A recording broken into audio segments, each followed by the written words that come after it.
ہمیں. اور پھر اگر 31 نائٹ کوئی اس اعتبار سے مناتا کہ چلو بھائی کہ سال کی پہلی رات ہے اس اعتبار سے, تو ہم اس کے ساتھ شدت نہیں کرتے, لیکن تو شراب پی کے منائیں, گانے گا کے منائیں, میوزک. ہمارے مذہب میں اس کی کیا اجازت ہے؟ میں پہلی بات تو اجازت نہیں دے رہا ہوں کہ 31 نائٹ منانے کی, لیکن میں بالکل جب وہ گری سے گری حالت میں کہ چلیں اگر کوئی بندہ یہ کہتا ہے کہ چلو بھائی نیا سال شروع ہو رہا ہے, 2026 آ رہا ہے, 2027 آ رہا ہے, تو میں کہتا ہوں تو ہمارے مذہب میں جب میلاد النبی کے موقع پہ میوزک جائز نہیں ہے. کیا بات ہے. ہمارا سب سے بڑا تہوار عاشقوں کا میلاد مصطفیٰ ہے. میں سچی بات کروں, ہمارا مسلک کہتا ہے کہ نثار تیری چہل پہل پر ہزاروں عید ربیع الاول سوائے ابلیس کے جہاں میں سبھی تو خوشیاں منا رہے ہیں. سبحان اللہ. ہمارے بزرگوں نے لکھا کہ میلاد مصطفیٰ کی شب ہزارہا شبہائے قدر سے افضل ہے. کیوں؟ کیونکہ شب قدر میں جبریل آتے ہیں اور شب میلاد میں مصطفیٰ جان رحمت جان جبریل تشریف لائے. شب قدر میں قرآن آتا ہے اور شب میلاد میں صاحب قرآن تشریف لائے. اگر یہ نہ ہوتے تو نہ رمضان کی بہاریں ہوتی, نہ شب قدر ہوتی, نہ شب معراج ہوتی, نہ شب برات ہوتی. جو ہے سب انہی کے دم قدم سے ہے. وہ جو نہ تھے تو کچھ نہ تھا, وہ جو نہ ہو تو کچھ نہ ہو. جان ہے وہ جہان کی, جان ہے تو جہان ہے. لیکن میں پوچھنا چاہتا ہوں, جب ہم میلاد مصطفیٰ کی شب میں ناچ گا نہیں سکتے تو 31 نائٹ کو ہم کیوں ناچ گائیں؟ بلکہ میں تو ایک مشورہ آپ کو دیتا ہوں, اگر 31 نائٹ کو ایسے ہی آپ سیلیبریٹ کرنا چاہتے ہیں تو میں کہتا ہوں اس دن بھی میلاد مصطفیٰ رکھ دو. ہم لوگ ایسا کرتے ہیں ممبئی کے آس پاس کرتے ہیں کہ جو نوجوان ناچ گانے میں جانے والے ہوتے ہیں ہم اس میں لمبا جلسہ کر دیتے ہیں تاکہ لوگ اسی میں بیٹھے رہیں. شراب پینے نہ جائیں, شربت عشق مصطفیٰ پئیں.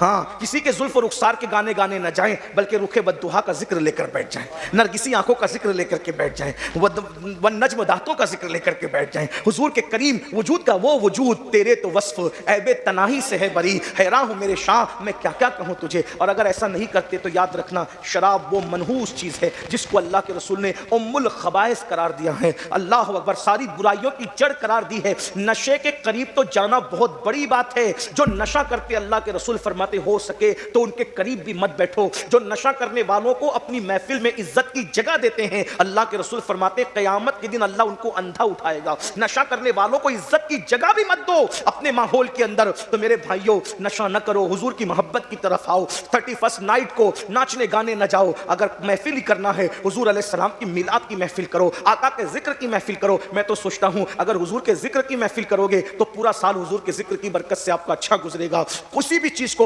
دین کے کانسیپٹ میں دیکھو, دین کی تصویر میں دیکھو, دین کے آئینے میں دیکھو, دین کے عکس جمیل میں دیکھو, یہاں بھی کامیابی ہوگی وہاں بھی کامیابی ہوگی. آج مسلمان کہتے ہیں مولانا ہم پریشان ہیں, بہت پریشان, روزی کے لیے پریشان, نوکری کے لیے پریشان, رشتے کے لیے پریشان, اس کے لیے پریشان, اس کے لیے پریشان. میں ایک بات کہتا ہوں, رسول اللہ نے فرمایا جب کوئی مر رہا ہو تو مرنے والے کے سرحانے قرآن بیٹھ کر پڑھو.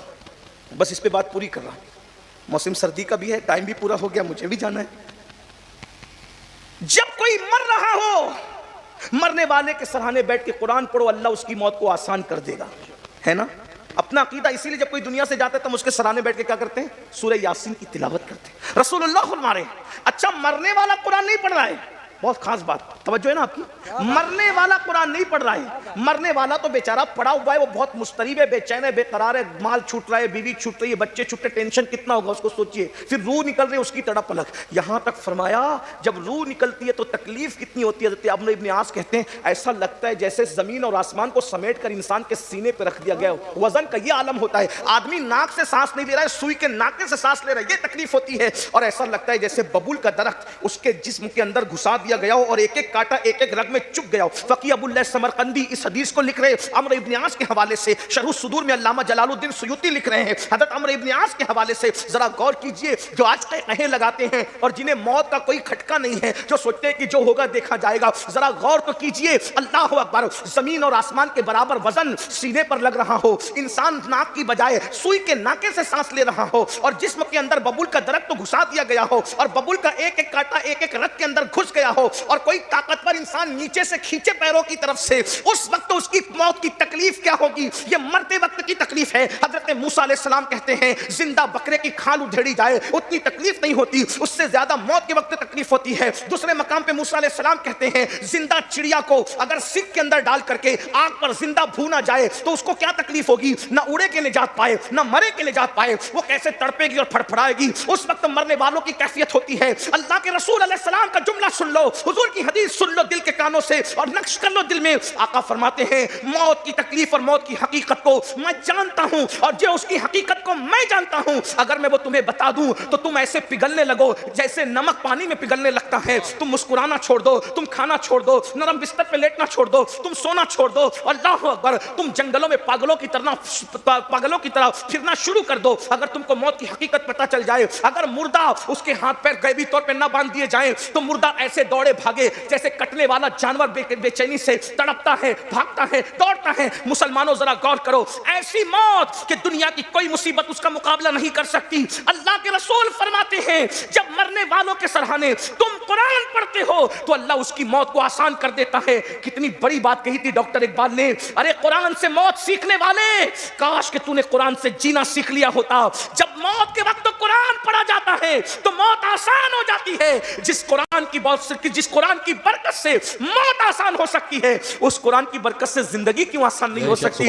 اللہ اکبر. سرہانے قرآن پڑھا جائے تو موت آسان ہو جائے. انسان خود قرآن پڑھے, قرآن پر عمل کرے, اس کی زندگی آسان نہیں ہوگی. لیکن ہم نے قرآن کو چھوڑ دیا. کتنی بڑی بات ہے. شفاعت کرنے والے رسول جب قرآن نہ پڑھنے والوں کی شکایت کریں گے, ان کی کون شفاعت کرے گا, ان کی کون بخشش کرے گا؟ آؤ قرآن سے رشتہ جوڑو. ارے عرب کی بوریہ نشین قوم جب تک قرآن سے ناشنا تھی بکریاں چرایا کرتی تھی. جب انہوں نے قرآن تھاما ہے کیسر و کسرا کے تاجدار بن گئے ہیں. فاقہ کرنے والی قوم نے جب قرآن تھاما ہے, اللہ اکبر, اتنے مالدار ہو گئے کہ یمن سے زکات لینے والا زکات لے کر کے چلتا ہے دینے والا اور مدینے تک آتا ہے, مگر یمن سے لے کے مدینے منورہ تک اس کو کوئی زکات کا مستحق نظر نہیں آتا. آپ سے پوچھنا چاہتا ہوں, یہ قرآن کی برکتیں ہیں. جس قرآن سے جنت مل سکتی ہے, جس قرآن سے خدا ملتا ہے, جس قرآن سے موت آسان ہو سکتی ہے, اس قرآن کی برکت سے کیا دنیا کی مال و دولت نہیں مل سکتا, دنیا کی عزت نہیں مل سکتی, دنیا کا وقار نہیں مل سکتا؟ آؤ اپنے رشتے کو قرآن سے مضبوط کریں اور قرآن اتنا پڑھو. اللہ اکبر, قرآن پڑھنے والوں کے دلوں کو اللہ بے خوف کر دیتا ہے. اللہ اکبر. آپ اندازہ فرمائیں, اللہ ارشاد فرماتا ہے وَإِن كُنتُمْ فِي رَيْبٍ مِّمَّا نَزَّلْنَا عَلَىٰ عَبْدِنَا فَأْتُوا بِسُورَةٍ مِّن مِّثْلِهِ وَادْعُوا شُهَدَاءَكُم مِّن دُونِ اللَّهِ إِن كُنتُمْ صَادِقِينَ. اللہ ارشاد فرماتا ہے اگر تمہیں شک ہے یہ قرآن جو ہم اپنے بندے خاص پر نازل کرتے ہیں کہ یہ اللہ کی کتاب نہیں ہے, تو اس جیسی ایک صورت بنا کر کے لاؤ. اور پھر قرآن یہ بھی کہتا ہے اکیلے نہیں کرنا یہ کام تمہیں, بلکہ تم اللہ کے سوا اپنے سارے حمایتیوں کو جمع کر لو. مشرق سے لے کر مغرب تک, شمال سے لے کر جنوب تک, عرب سے لے کر عجم تک, سارے حمایتیوں کو جمع کر لو. اللہ کے سوا سب کو جمع کر لو. کوئی اس جیسی ایک صورت نہیں بنا سکتا, اس لیے کہ یہ صورت جس نے نازل کی ہے وہ صرف اللہ ہے. اللہ کے سوا یہ اس طرح کا کلام کوئی نازل نہیں کر سکتا. مسلمانوں ہم کتنے خوش نصیب ہیں, نبی ملا تو سید الانبیاء خدا کا محبوب ملا, صاحب قرآن ملا, اور کتاب ملی تو اللہ کا کلام قرآن مقدس. کیسی زندہ کتاب ہے یہ کتاب, تمام انسانیت کے لیے چیلنج ہے, بلکہ تمام چیلنجز کا جواب ہے. اللہ اکبر. ہے کسی قوم کے پاس ایسی زندہ کتاب؟ اس کتاب کی شان کیا ہے؟ اگر اس کا اللہ اکبر ادبی جائزہ لیا جائے, علم و ادب کی روشنی میں جائزہ لیا جائے, اگر محفل کے اندر لوگ اہل ذوق ہیں وہ توجہ فرمائیں گے. اللہ اکبر. اس کتاب کا انداز بیاں کیا ہے؟ پہلی بات تو یہ ہے اس کی جو ہے وہ 6000 سے زائد آیتیں ہیں, اور ہر آیت کا دوسری آیت سے تعلق موجود ہے. بالکل اسی طرح سے جیسے پہاڑ کی ایک جڑ کا دوسری جڑ سے تعلق ہوتا ہے, ویسے قرآن کی ایک آیت کا دوسری آیت سے تعلق ہے. کوئی آیت دوسری آیت سے جدا آپ کو نظر نہیں آئے گی. ربط ہے, تسلسل ہے, سلسلہ کلام ہے. اور اس کے بعد اندازہ تو فرمائیں یہ کتاب جو ہے اس کا عنوان انسان ہے. انسان کو سنوارنا, انسان کو نکھارنا, انسان کو تہذیب دینا, انسان کو تمدن دینا, انسان کو کلچر دینا, انسان کو ذوق بندگی دینا, انسان کو ادائے بندگی دینا. سیاست بھی یہ کتاب سکھا رہی ہے. سماجی زندگی کا شعور بھی یہ کتاب عطا کر رہی ہے. سیاست پر بھی گفتگو ہو رہی ہے, سماج پر بھی گفتگو ہو رہی ہے, معیشت پر بھی گفتگو ہو رہی ہے, معاش پر بھی گفتگو ہو رہی ہے. لیکن اندازہ فرمائیں اگر ایک کتاب اتنے سارے عنوانوں کو سمیٹ لیتی ہے تو وہ کتاب چوچو کا مربع بن جایا کرتی ہے. لیکن یہ اس کتاب کا معجزہ ہے, اتنے سارے عنوان ہیں لیکن کوئی بھی اللہ اکبر رب تو کٹ ہوتا نظر نہیں آتا. اللہ اکبر. کوئی بھی ادبی غلطی اس کے اندر نکال نہیں سکا آج تک کے. وجہ کیا ہے آپ اندازہ فرمائیں. مثال کے طور پر اگر کوئی تقریر ہو رہی ہو, 1 گھنٹے کی تقریر کو لے لیں, اگر ہنستے ہنستے رونے لگو, روتے روتے ہنسنے لگو,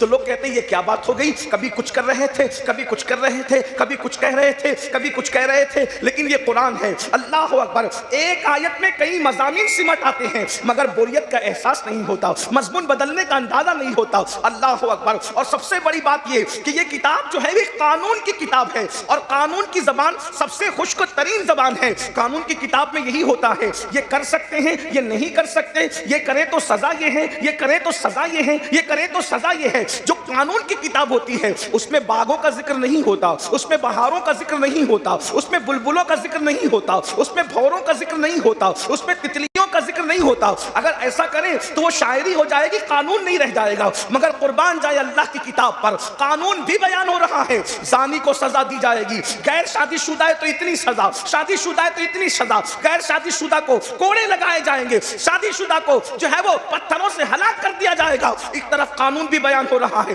دوسری طرف نگاہوں کا قانون دیا جا رہا ہے۔ قل للمؤمنین یغضوا من ابصارہم، مومنوں سے کہو کہ نگاہوں کو نیچی رکھے۔ اسی کے ساتھ ساتھ اللہ اکبر، قانون بھی بیان ہو رہا ہے لیکن شفق کا جمال بھی بیان ہو رہا ہے، افق کی سرخی بھی بیان ہو رہی ہے، دریاؤں کی روانی بھی بیان ہو رہی ہے، سمندر کی طغیانی بھی بیان ہو رہی ہے، سمندر کی سطح پر کشتی کس انداز سے چلتی ہے، کشتی کا چلنا بھی بیان ہو رہا ہے، ستاروں کی انجمن بھی بیان ہو رہی ہے، سورج کی کرنیں بھی بیان ہو رہی ہے، چاند کی روشنی بھی بیان ہو رہی ہے، علم ارضیات سے بھی حجابات اٹھائے جا رہے ہیں، علم فلکیات کو بھی بیان کیا جا رہا ہے۔ حتیٰ کہ اللہ اکبر، سمندر جو دو آپس میں نہیں ملتے وہ کیوں نہیں ملتے اس کا راز بھی اوپن کیا جا رہا ہے۔ مرج البحرین یلتقیان بینہما برزخ لا یبغیان، اللہ اکبر، اور موتی کیوں پیدا ہوتے ہیں اس راز سے بھی پردہ اٹھایا جا رہا ہے۔ یخرج منہما اللؤلؤ والمرجان، اندازہ فرمائے پھلوں کا ذکر بھی ہو رہا ہے، پھولوں کا ذکر بھی ہو رہا ہے۔ حتیٰ کہ اللہ اکبر، سورہ عنکبوت کے اندر اللہ مکڑی کے جالے کا تذکرہ بھی ہو رہا ہے،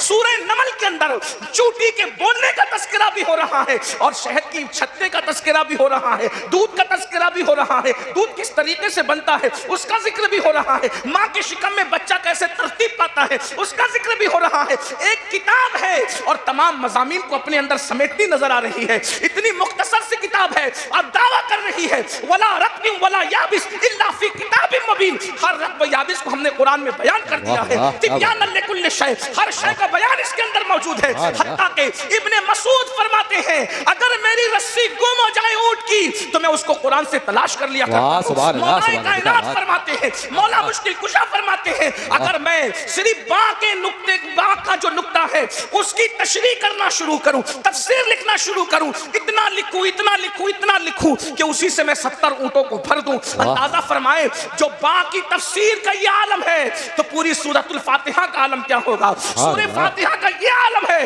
تو پورے قرآن کا عالم کیا ہوگا۔ اندازہ تو فرمائے یہ قرآن ہے، مگر افسوس کی بات یہ ہے ہم نے قرآن کو چھوڑ دیا، ہم قرآن سے دور ہو گئے۔ قرآن زندہ کتاب ہے۔ اللہ کے رسول صلی اللہ علیہ وآلہ وسلم کے صحابی عبداللہ ابن عباس نے کہا تھا کہ زمانہ خود قرآن کی تفسیر بن جائے۔ ایک حدیث پاک ہے، اندازہ کریں پہلے کہ زمانہ خود قرآن کی تفسیر بنے گا۔ شاید جب کہا گیا ہو لوگوں نے اس کا جتنا ادراک کیا ہو، لیکن آج آپ دیکھتے چلے جائیں جیسے جیسے زمانہ گزرتا جا رہا ہے قرآن کا حسن بے نقاب ہوتا جا رہا ہے، قرآن مقدس کے علوم کا انکشاف ہوتا جا رہا ہے، لوگ قرآن پر تحقیق کر رہے ہیں۔ افسوس تو یہ ہے سب قرآن کی طرف متوجہ ہیں اور جس قوم کے لیے قرآن آیا تھا وہ قوم اس قرآن سے بے توجہی کر رہی ہے۔ قرآن حسن اور معنی کے اعتبار سے یہ ہے، اور اثر آفرینی کے اعتبار سے قرآن کی شان یہ ہے کہ قرآن اغیار کو بھی اپنا بنانے کا ہنر جانتا ہے۔ قرآن نے اغیار کو اپنا بنایا۔ پہلی مرتبہ عالمی سطح پر جو اسلام کا تعارف ہوا ہے وہ قرآن کے ذریعے سے ہوا ہے۔ پہلی بات تو یہ ہے کہ ہم نے قرآن پڑھنا ہی چھوڑ دیا۔ اب قرآن یا تو صرف تعویذات کی کتاب بن کر کے رہ گیا ہے، یا تیجے پہ پڑھا جاتا ہے ایصال ثواب کے لیے، یا چہلم پہ پڑھا جاتا ہے ایصال ثواب کے لیے، یا نیا گھر بنے تو پڑھا جاتا ہے۔ یاد رکھنا قرآن اس نئے گھر کے افتتاح کے لیے نہیں آیا، پڑھو گے تو برکت ہوگی، میں منع نہیں کر رہا ہوں۔ قرآن تعویذ کے لیے نہیں آیا، تعویذ بناؤ گے تو فائدہ ہوگا، میں منع نہیں کر رہا ہوں، لیکن قرآن جو آیا تھا وہ زندگیوں میں شامل کرنے کے لیے آیا، قرآن زندگیوں میں داخل کرنے کے لیے آیا تھا، قرآن عمل کے لیے آیا تھا۔ اور کون سا وہ عنوان ہے جس پر گفتگو آفرینی کا ذکر کروں، اس کے بعد آگے بڑھتے ہیں، وقت میں جتنی گنجائش رہے گی تھوڑا تھوڑا آگے بڑھیں گے تاکہ قرآن کے ہر حسن پر ہم دو دو چار چار جملے بطور خراج پیش کر سکیں۔ قرآن کی اثر آفرینی کیا ہے؟ عالمی سطح پر جو سب سے پہلا تعارف اسلام کا پیش ہوا ہے وہ حبشہ کے دربار میں، نجاشی کے دربار میں ہوا ہے۔ جو پہلی ہجرت ہوئی ہے، پہلی ہجرت کے بعد جب مکے کے لوگوں کو ایسا لگا کہ وہاں جانے کے بعد مسلمان امن اور چین سے زندگی گزار رہے ہیں، تو وہاں پر ایک بہت بڑا وفد جو ہے تحفے تحائف کے ساتھ نجاشی کے دربار میں بھیجا گیا کہ جا کر کے نجاشی کو ورغلایا جائے، نجاشی کو بہکایا جائے اور شاہ حبشہ کو بہکا کر ان کو وہاں سے نکلوا دیا جائے۔ وہ مٹھی بھر مسلمان جب وہاں سے نکلوا دیے جائیں گے تو ہماری فتح ہوگی، ہم پہلے سے زیادہ ظلم کریں گے۔ میں اپنے جوانوں کی توجہ چاہتا ہوں، ذرا غور سے سننا، ہم اسلام کی خدمت تو کرنا چاہتے ہیں مگر قرآن سے ہمارا رشتہ کیا ہے؟ قرآن سے ہمارا تعلق کیا ہے؟ ہم قرآن سے کتنا قریب ہیں؟ اللہ اکبر، اندازہ فرمائیں۔ اس کے بعد وہ وفد جاتا ہے، وفد میں جو لوگ تھے میں ان کے نام تو نہیں لوں گا اس لیے کہ ان میں بہت سارے ایسے لوگ ہیں جن کو اللہ نے ایمان کی دولت عطا کر دی۔ ایمان لانے سے پہلے کی کچھ باتیں بیان کر دی جائیں تو لوگوں کو سن تو لیتے ہیں لیکن ایمان لانے کا خیال نہیں کرتے اور ان کے ایمان لانے کے بعد بھی ان سے بدگمان رہتے ہیں۔ اس لیے میں ان بزرگوں کا ذکر نہیں کرتا جو ایمان لا چکے ہیں، بہرحال ان کے ساتھ بہت سے وہ بھی تھے جو کفر پہ مر گئے، بہت سارے وہ جو ایمان لائے اللہ نے ان کی ساری خطاؤں کو معاف کر دیا۔ اس لیے کہ کلمہ پڑھنے سے، ایمان لانے سے پہلے جتنے گناہ واقع ہوئے ہیں اللہ ان سب کو مٹا دیتا ہے، اور جس کو اللہ معاف کر دے ہمیں حساب کتاب لینے کا کوئی حق نہیں ہے، اس لیے اس کا خیال کرنا چاہیے۔ تو وفد پہنچا، وفد کا جو سردار تھا وہ نجاشی کے پاس، ہوشیار آدمی، دانشمند آدمی، نجاشی کے پاس جانے کے بعد کہا چند چھوکرے آئے ہیں، اندازہ تو کریں کس قدر حقارت کے انداز میں صحابہ کرام کا تعارف کرایا جا رہا ہے، تعارف کیا بلکہ ان کے خلاف بہکایا جا رہا ہے۔ مکے کا سردار کہتا ہے کہ چند چھوکرے آئے ہیں اور وہ چھوکروں نے جو ہے ہماری ناک میں دم کر رکھا ہے، بھاگ کر کے چلے آئے ہیں اور یہ نئے دین کی باتیں کرتے ہیں، تمہارے مذہب کے خلاف بھی بولتے ہیں۔ یہ سب سے بڑی کمزوری انسان کی ہے۔ انسان کو کسی کی کتنی بھی شکایت کر دو، کان پہ جو رہیں گے نہ رہیں گے، لیکن جب کہو کہ تمہارے خلاف بھی ہے تو انسان فوراً اٹینشن ہو جاتا ہے۔ اللہ اکبر، نجاشی جو حبشہ کا بادشاہ تھا وہ مذہباً عیسائی تھا اور اس کی پورا جو ملک جو ہے عیسائیت کے رنگ میں رنگا ہوا تھا، راہبوں کے پاس بیٹھتا تھا، پادریوں کے ساتھ اس کا اٹھنا بیٹھنا تھا، خود بھی عیسائی تھا، عیسیٰ علیہ السلام کا دل سے دیوانہ تھا، عیسیٰ علیہ السلام کو خدا کا بیٹا مانتا تھا، کہ وہ تو تمہارے مذہب کے خلاف بھی بولتے ہیں۔ مگر یاد رکھنا دانشمند لوگوں کا طریقہ یہ ہے، کسی مذہب کا ہو، کہیں کا رہنے والا ہو، اگر اس تک بات پہنچے تو وہ تحقیق کرے گا۔ نجاشی نے کہا تم نے اپنی بات تو میرے پاس رکھ دی، ذرا میں ان لوگوں سے بھی تو بلا کر کے پوچھوں کہ وہ لوگ کیا کہتے ہیں اس بارے میں۔ اللہ اکبر، تحفے دے دیے گئے، تحفے بھیج دیے گئے، تحفے پیش کر دیے گئے، قیمت بہت بڑے قیمتی تحفے تھے، سب پیش کر دیے گئے۔ ایسے میں اللہ اکبر، جو نجاشی کے ملک میں صحابہ کرام ہجرت کر کے آئے تھے ان چند صحابہ کو کہا گیا تمہیں حبشہ کے دربار میں طلب کیا جا رہا ہے، اور ان کے سردار تھے حضرت سیدنا جعفر طیار رضی اللہ تعالیٰ عنہ، مولا علی کے بھائی تھے، رسول اللہ کے چچا زاد بھائی تھے۔ حضرت جعفر طیار نے فرمایا چلو چلتے ہیں، سب معاملہ اللہ کے ہاتھ میں ہے، وہ جو کرے گا بہتر کرے گا۔ اور اس کے بعد صحابہ نجاشی کے دربار میں آئے۔ میں اپنے جوانوں سے کہنا چاہتا ہوں یاد رکھنا، حالات کو دیکھ کر مسلمان انداز تبدیل نہیں کرتا، حالات کے رنگ میں مسلمان اپنے آپ کو کبھی نہیں رنگتا، بلکہ مسلمان حالات کے دھارے کو اپنی طاقت سے موڑ دیا کرتا ہے۔ مسلمان نہیں مڑتا، حالات کو موڑ دیا کرتا ہے۔ اللہ اکبر، نجاشی کے دربار میں پہنچے، سب لوگ نجاشی کو سجدہ کرتے تھے، مسلمانوں نے سجدہ نہیں کیا تو فرقہ دیکھو یہ تمہارے دربار کے آداب کے خلاف کرتے ہیں، سجدہ نہیں کرتے۔ تو نجاشی نے پوچھا تم نے مجھے سجدہ کیوں نہیں کیا؟ حضرت جعفر طیار نے فرمایا ہم اللہ کے علاوہ کسی کو سجدہ کرنا جائز نہیں سمجھتے، ہمارا مذہب خدا کے سوا کسی کی بارگاہ میں جھکنے کی اجازت نہیں دیتا۔ اس کے بعد اللہ اکبر، نجاشی پوچھتا ہے یہ صحیح کہتے ہیں؟ کیا بات ہے؟ حضرت جعفر طیار نے بہت سے سوالوں کے جواب دیے، بہت طویل مکالمہ ہے، اس کا ذکر نہیں کرتا، بس اتنا کہا کہ ہمارے نبی پہ قرآن نازل ہوتا ہے وہ اللہ کا کلام ہے۔ اللہ اکبر، نجاشی نے پوچھا اس سے چند آیتیں مجھے سنا سکتے ہو؟ اب یاد رکھیے اس سے مقرر دائی اور مبلغ کو ایک بہت بڑی حکمت کو سیکھنے کو ملتی ہے۔ جب نجاشی نے کہا کہ کیا تم مجھے قرآن کی چند آیتیں سنا سکتے ہو تو حضرت جعفر طیار سورہ بقرہ بھی پڑھ سکتے تھے، حضرت جعفر طیار سورہ انعام بھی پڑھ سکتے تھے، حضرت جعفر طیار کوئی اور سورت بھی پڑھ سکتے تھے، مگر یہ حضرت جعفر طیار کی دانشمندی، جب نجاشی عیسائی نے کہا مجھے قرآن سناؤ تو حضرت حضرت جعفر طیار نے سورہ مریم کی تلاوت کرنا شروع کی. آپ جو الفاظ جانتے ہیں, پڑھے لکھے لوگ جانتے ہیں سورہ مریم کا حسن کیا ہے, سورہ مریم کا انداز کیا ہے. سورہ مریم کے اندر ردیف و قافیہ کی غیرتیں جیسے سجدہ کرتی نظر آتی ہے, اس کا ایک اپنا انداز ہے. اللہ اکبر. جعفر طیار سورہ مریم کی تلاوت کر رہے ہیں, نجاشی کی آنکھوں سے آنسو بہ رہے ہیں. یہ قرآن کی اثر آفرینی ہے کہ دوست تو دوست ہے, دشمنوں کو بھی رونے پہ مجبور کر دیتا ہے, دوسروں کو بھی رونے پہ مجبور ہے. اللہ اکبر. نجاشی رو رہے ہیں, رو رہے ہیں, رو رہے ہیں. آخر برداشت نہیں ہوتا, قرآن نے یوں غلبہ کیا کہ اپنا تخت تو چھوڑ کر جس جگہ حضرت جعفر طیار تھے زمین پر آ کر کے بیٹھ گئے, اور اس کے بعد مکے کے وفد کو کہا ایک تنکا اٹھا کر, تم کہتے ہو کہ یہ میرے مذہب کے خلاف بولتے ہیں, واللہ حضرت عیسیٰ کا ذکر جو قرآن نے کہا ہے جتنے اس سے تنکے سے بھی زیادہ حضرت عیسیٰ جو بتایا ہے اس سے زیادہ نہیں ہے. اور پھر اللہ اکبر آئے تھے نجاشی کو ورگلانے کے لیے. جب نجاشی نے قرآن سنا ہے تو وہ بھی کلمہ پڑھ کر اسلام میں داخل ہو گیا.